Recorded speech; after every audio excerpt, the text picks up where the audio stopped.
राधे राधे मेरी प्यारी बहनों, राधे राधे मेरे प्यारे भाइयों। आप सभी का मेरे YouTube चैनल पे बहुत बहुत स्वागत है। मैं आ गई हूँ आपके साथ जुड़ने एक और शिव कथा के साथ, एक और कहानी के साथ। तो चलिए दोस्तों, मेरी कहानी को करते हैं प्रारंभ और बोले शंकर भगवान की जय।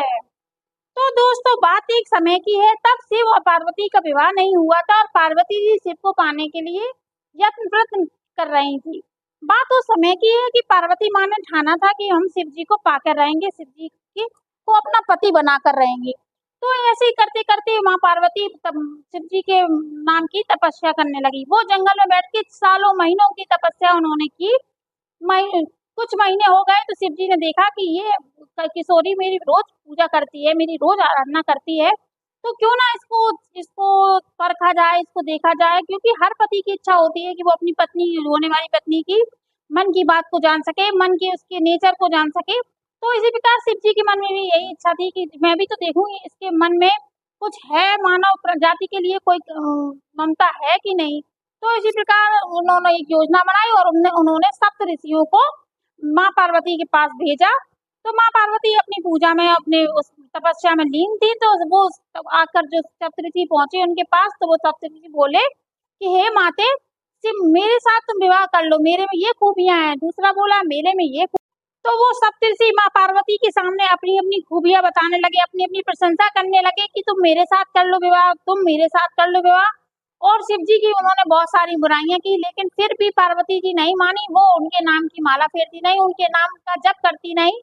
वो वो अपनी पूजा में लीन हो गए और सप्तऋषि वापस लौट गए और उन्होंने सारी बात शिव जी को बताई। तो शिव जी बोले, अरे ये तो बड़ा बहुत ही ज्यादा मन से तन से मेरी पूजा कर रही है, बहुत लगन से मेरी पूजा कर रही है, अब क्या किया जाए। तो शिव जी ने दूसरी योजना बनाई।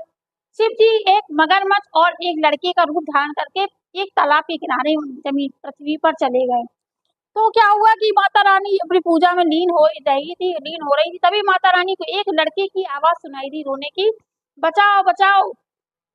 तो माता रानी जो पूजा में लग्न थी, लेकिन उनका पूजा में बिल्कुल मन नहीं लग रहा था, क्योंकि वहाँ एक लड़के को उनकी बहुत ज्यादा जरूरत थी। उस बालक की चीख सुनकर माता रानी की से रहा नहीं गया। उन्होंने अपनी पूजा को वहीं स्थगित करके वो तालाब के किनारे पहुंच गए। उन्होंने वहां देखा कि एक मगरमच्छ उस बालक के पैर को खींच रहा है, उस तालाब में ले जाने की कोशिश कर रहा है। तो वो क्या है, बच्चा वो चिल्ला रहा है, वो बालक कह रहा है बचाओ बचाओ। तो माँ पार्वती से रहा नहीं गया। माँ पार्वती मगर से बोली कि हे मगर, तू इस बालक को छोड़ दे और बदले में तुझे जो चाहिए मैं तुझे देने को तैयार हूँ, लेकिन इस बालक को मत खा।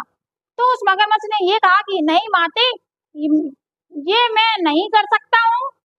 तो माँ पार्वती की ये बात सुनकर वो मगरमच्छ जो था वो माँ से बोला, पार्वती माँ से बोला कि नहीं माते, दिन के छठे पहर में मुझे जो आहार मिलता है मैं उसे प्रभु का वरदान समझ के खा लेता हूँ। तो ये दिन के छठे पहर में मुझे ये आज बालक मिल गया, तो मैं इसको छोड़ने वाला नहीं हूँ, आज मैं इसको खा के रहूंगा। फिर माँ पार्वती ने उसके हाथ जोड़े, उसे विनती की कि नहीं, तुम इसको छोड़ दो, तुमको जो चाहिए मैं तुम्हें देने के लिए तैयार हूँ, तुम और कुछ मांग लो। तो फिर मगरमच्छ बोला कि ठीक है माते, मैं आपसे जो भी मांगने जा रहा हूँ सोच समझ के ही आप जवाब देना उसका। तो माते बोली क्या मांगना चाहते हो। तो बोली आपने जितना भी वरदान शिव जी को पाने के लिए जितनी भी तपस्या की है उसका सारा फल मुझे मिल जाए। तो माँ पार्वती ने 1 मिनट के लिए सोचा और बोली ठीक है, मैं तुम्हारी सारी बात को मानने को तैयार हूँ, तुम इस बालक को छोड़ दो। तो मगरमच्छ ने फिर माँ पार्वती से कहा कि सोच लीजिए, अगर मैंने इस बालक को छोड़ के आपकी तपस्या ले ली तो आपकी सालों साल की तपस्या भंग हो जाएगी और आपको फिर से प्रभु को पाने के लिए फिर से तपस्या करनी पड़ेगी। माँ पार्वती जी बिना सोचे विचारे माँ पार्वती जी ने कहा कि नहीं, मैं तुम्हारी शर्त को मानने को तैयार हूँ, तुम इस बालक को छोड़ दो। तो जैसे ही मगरमच्छ ने इस बालक को छोड़ा, मगरमच्छ के शरीर में तेज आ गया और माँ का सारी सारी जो माता रानी की जो तपस्या थी, शिव जी को पाने में जो तपस्या की थी, वो सारी तपस्या का फल उसके मगरमच्छ के शरीर पर चला गया और उसको माता की तपस्या का जो फल मिलता है तो उसका पूरा शरीर चमकने लगता है, उसके शरीर पर तेज प्रकाशित होने लगता है। और इसी प्रकार से कुछ ही क्षणों बाद वो मगरमच्छ गायब हो जाता, वो बालक भी गायब हो जाता। तभी माता रानी देखती है कि यहाँ तो कोई भी नहीं है। फिर भोले बाबा प्रकट हो जाते हैं और बोलते हैं कि हे देवी, मैं तुम्हारी तपस्या से खुश हो गया, तुम्हारे लोगों के प्रति इतने निर्मल मन, इतने निर्मल विचार है, निर्मल ममता है, मैं तुम्हारी ममता से खुश हुआ और अब तुम्हें तपस्या करने की कोई जरूरत नहीं है। तुमने मुझे पति के रूप में पा लिया, मैं तुम्हें आज ये वरदान देता हूँ कि मैं तुमसे ही विवाह करूंगा। और इसी तरह शिव जी और पार्वती जी का विवाह की संपन्न होने की तैयारी होने लगती है।